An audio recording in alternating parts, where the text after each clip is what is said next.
भगवद गीता के 18 अध्यायों का सरल सारांश। भगवद गीता हिंदू धर्म का एक अत्यंत महत्वपूर्ण ग्रंथ है जो भारत के भीष्म पर्व के अंतर्गत आता है। गीता में भगवान श्री कृष्ण ने अर्जुन को जीवन, धर्म, कर्म, भक्ति और ज्ञान के बारे में गहरे उपदेश दिए।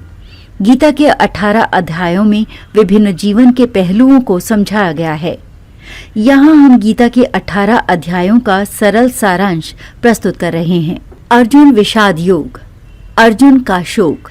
अर्जुन युद्धभूमि में खड़ा होकर अपने परिवार, गुरु और मित्रों से लड़ने के लिए कृत संकल्प होता है, लेकिन जब वो युद्ध के परिणामों के बारे में सोचता है तो वो शोक और भ्रम में पड़ जाता है। वो युद्ध नहीं लड़ने का संकल्प करता है। भगवान कृष्ण अर्जुन को समझाते हैं कि युद्ध धर्म के अनुसार लड़ना आवश्यक है और आत्मा अमर है, इसलिए मृत्यु से डरने की कोई आवश्यकता नहीं है। संकल्प योग। ज्ञान और कर्म का योग। भगवान श्री कृष्ण अर्जुन को समझाते हैं कि उसे अपने कर्मों का फल नहीं सोचकर अपना कर्म करना चाहिए। प्रत्येक व्यक्ति को अपने कर्तव्य का पालन निस्वार्थ भाव से करना चाहिए, क्योंकि आत्मा नित्य है और उसे कर्मों के फल से कोई फर्क नहीं पड़ता। ये अध्याय ज्ञान और कर्म के संतुलन को समझाता है। कर्म योग। निस्वार्थ कर्म का योग। कर्म योग में श्री कृष्ण अर्जुन को बताते हैं कि जो व्यक्ति अपने कर्तव्यों को निष्काम भाव से बिना किसी व्यक्तिगत लाभ के लिए करता है, वही सच्चा योगी है। इस अध्याय में निष्काम कर्म करने का महत्व बताया गया है। कर्मों को भगवान के लिए करना चाहिए, न कि अपने निजी स्वार्थ के लिए। ज्ञान कर्म संन्यास योग। ज्ञान और कर्म का त्याग। ये अध्याय ज्ञान और कर्म संन्यास के बीच के भेद को स्पष्ट करता है। श्री कृष्ण कहते हैं कि जो व्यक्ति अपने कर्मों को त्यागता है वो केवल भौतिक त्याग नहीं, बल्कि उसे मानसिक रूप से भी कर्म से दूर रहना चाहिए।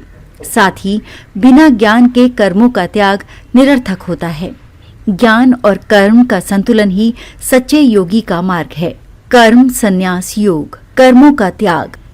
श्री कृष्ण बताते हैं कि कर्मों का त्याग करना हमेशा नहीं होता, क्योंकि हर व्यक्ति के पास अपना कर्म करने का दायित्व है।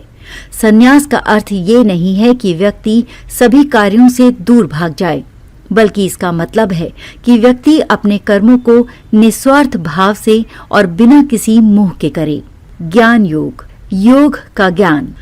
इस अवस्था में श्री कृष्ण अर्जुन को आत्मा और परमात्मा के बारे में गहरी शिक्षा देते हैं। वो बताते हैं कि आत्मा न तो जन्मती है न मरती है। आत्मा शाश्वत है और हमारे शरीर के क्षय के बाद भी रहती है। ज्ञान प्राप्ति के माध्यम से व्यक्ति आत्मा का सही अनुभव कर सकता है। राजविद्या राजगुह्य योग। राजगुप्त ज्ञान का योग। भगवान श्री कृष्ण अर्जुन को बताते हैं कि भक्तों के लिए उनका परम रूप और उपास्य ज्ञान सर्वोत्तम है। वे कहते हैं कि परमात्मा ही ब्रह्म, आत्मा और सृष्टि का कारण है और ये ज्ञान सबसे गुप्त है। श्री कृष्ण ने इस अध्याय में बताया कि परमात्मा की पूजा सच्चे भक्ति मार्ग के द्वारा ही संभव है। अज्ञेय योग। अदृश्य परमात्मा का योग। इस अध्याय में भगवान श्री कृष्ण अपने दिव्य रूप को अर्जुन के सामने प्रकट करते हैं। वो बताते हैं कि वो सर्वव्यापी और अनंत हैं और सभी जीवों के भीतर उनका दिव्य रूप समाहित है। अर्जुन ने उन्हें अपने दिव्य रूप में देखा और पूरी तरह से उनके भक्त बन गए। ये अध्याय ईश्वर के अदृश्य और दिव्य रूप को समझने का प्रयास करता है। भक्ति योग। प्रेम और भक्ति का योग। भगवान श्री कृष्ण इस अध्याय में भक्ति के महत्व को बताते हैं। वे कहते हैं कि जो व्यक्ति निस्वार्थ भाव से उनकी पूजा करता है वो उनके प्रति सच्ची भक्ति प्रकट करता है। श्री कृष्ण के अनुसार भक्ति मार्ग सच्चा और सबसे सरल मार्ग है जो आत्मा के उद्धार के लिए है। विज्ञान योग। ज्ञान के साथ कार्य करने का योग। इस अध्याय में भगवान श्री कृष्ण अर्जुन को ये सिखाते हैं कि ज्ञान के साथ कर्म करना सबसे श्रेष्ठ होता है। जब व्यक्ति ज्ञान और समझ से कार्य करता है तो उसका कर्म ईश्वर की इच्छा के अनुरूप होता है। इस अध्याय में कर्म और ज्ञान के संगम का महत्व बताया गया है।